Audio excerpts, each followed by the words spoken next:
You want to begin the new year on the right foot, but where do you begin? When you begin to implement your financial planning, it can feel a little bit overwhelming. In this video, we are going to talk about 10 money mistakes to avoid. But before we continue, like this video and subscribe to our YouTube channel for further updates. We're here to help by providing you with 10 useful suggestions that help cover some of the things you should know, in an effort to make it a little bit easier for you. Number 10. Lack of a financial strategy. Making sure you truly have a plan in place should be the first and most obvious step in the process.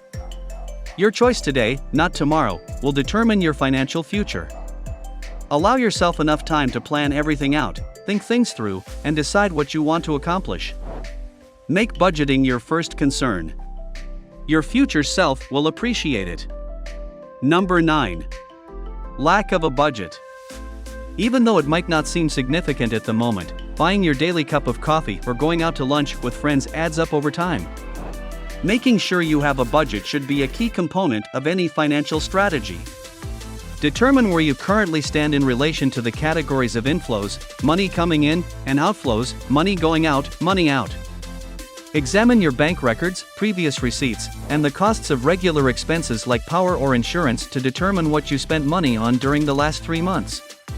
After gathering all of this data, you can simply divide everything into monthly income and monthly spending. Make sure to account for every aspect because littler costs occasionally like to surprise you. Because it can feel constrictive, creating a budget can be a little frightening. Just bear in mind to stay within your means so you can still partake in those activities you enjoy. When it comes to staying on track, the longer term is what matters, so don't worry if you spend a bit too much in one day.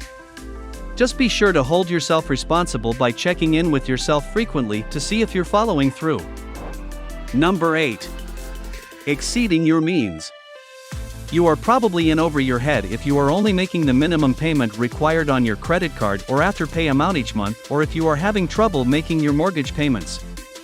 Only borrow what you can afford to repay at the end of each month, ideally. If you are unable to repay it in full, you should at least make a contribution toward the total owed principal. And if you're truly having a hard time, it could be wise to put a stop to using things like credit cards until you have things under control. The bottom line is that you are living over your means if you are spending more than you can comfortably afford. Consider it an opportunity to re-evaluate your circumstances if you observe it occurring there. Number 7. Repaying the incorrect loan initially. Nobody likes debt, but sadly, for the majority of people, it is a fact of life. However, the biggest error some individuals make is not giving it priority. Identify all of your debts and decide which must be paid off first, starting with the ones with the highest interest rates. You can save some money by paying off your credit cards with higher interest rates first. Making a list of everything and paying the items that are most important first is an excellent approach. Though generally speaking, the list below will likely represent the sequence in which you should pay them off. Bank cards, overdraft, individual loans, mortgage, education loan. If you have a student loan that has no interest, as long as you work in New Zealand, you should pay it off as slowly as you can because there is no interest to pay. Number 6. Having no emergency savings. Consider it your rainy day reserve. Having an emergency fund is very crucial.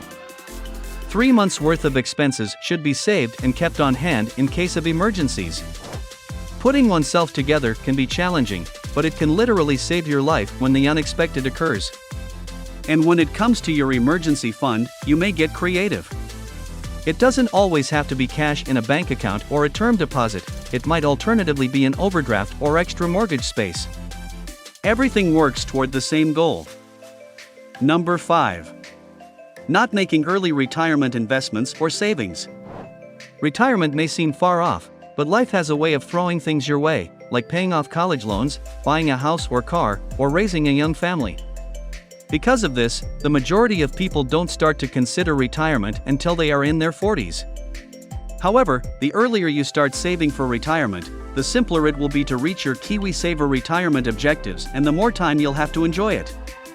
For instance, you might begin your KiwiSaver journey sooner at age 30 and contribute 3% of your income, or you may begin later at age 50 and contribute 20% of your income to reach the same level of savings by age 65. And while I don't know about you, saving 3% is a lot simpler than saving 20%. Number 4. Not being aware of your risk tolerance. Understanding risk and selecting what level of risk you feel comfortable with are key components of investing, your risk appetite. It's also important for deciding what kinds of assets you should have and how much of your entire investment portfolio each sort of investment should account for. Investing gets a little bit simpler once you know your risk tolerance and what kinds of risks you're willing to accept. Therefore, you should be taking less risks if you need your money immediately. This means avoiding volatile investments like equities and shares in favor of more bonds, term deposits, and cash because you might not have enough time to wait for the markets to rebound if they dip.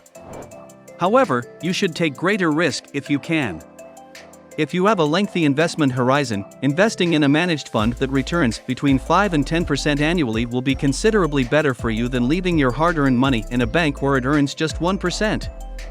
However, keep in mind that you should only do this if you have the extra money to accept the risk. Number 3. Insufficient diversification. Making ensuring your portfolio is well diversified is a crucial component of financial success.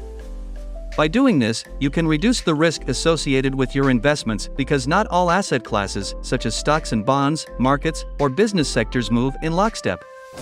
When you invest in a wide range of businesses, you can be sure that even if any of them do poorly, their results will be more than compensated by those of the others. Have at least 10 diverse investments, ideally spread over 2 or 3 international markets, is a basic rule of thumb, like the USS and Ampwink with tongue sticking out 500 or the MSCI emerging markets. A managed fund, which is a single fund that may have hundreds of investments from around the world, makes it simple to accomplish this. Number 2. Buying into the FOMO/hype surrounding investment, and not having an investing strategy. Fear of missing out, FOMO, is an acronym. It happens when your friend talks to you about a stock he recently bought and how well it has performed for them. This makes it difficult to resist the urge to join in on the fun. Following this impulse, you make the investing decision rather than taking a more methodical, conventional route. Investment FOMO is this. So how does one avoid falling victim to the hype? For us, the key principles are as follows. If you haven't read up on the debate between passive and active investing, do so here. Slow and steady wins the race. Don't mistake intelligence for luck, or, more specifically, don't mistake your recent successes with a successful long-term investment plan. If your returns are dependent on luck, they probably won't persist indefinitely even if you win the first time, maybe the second time, and possibly the third time. Do your own research, don't rely solely on your friends' assertions, and if you do, assume that they may be mistaken. If you don't understand something, it's typically best to avoid it. At the very least, be sure to just commit a tiny portion of your whole balanced investment portfolio and only invest an amount you're comfortable losing if you do decide to invest in something higher risk, like cryptocurrency or a specific firm. Also keep in mind that investors can behave similarly to gamblers. They are ready to brag about their victories while hiding their failures. Make sure you comprehend the entire situation before following someone in blind pursuit of an immediate victory, i.e., do your own research. Number 1. Believing you can beat the market. Constant strategy changes and market timing are two of the biggest blunders an investor can make. Because they think they can outperform the market, most retail investors end up underperforming it. Even if you are fortunate enough to locate a fund that performs well, it is quite unlikely that it will do so for an extended length of time. A strategy may perform well in one set of market circumstances, but these are frequently brief periods of good fortune, much like your friend who may have had a lucky streak at the casino. Over time, outperforming the market is quite uncommon. Choosing an investment strategy and sticking with it through both market ups and downs is important because investing may be stressful. Investing over time always outperforms trying to time the market. We sincerely hope that this list has been useful. We know that managing your finances may be challenging, but by better understanding your financial objectives, you'll be in a better position to stay on track and will feel more secure in your financial choices. Which tip do you already follow? Do let us know down in the comments section below. If you enjoyed this video and want to hear from us again, be sure to hit that subscribe button before you go.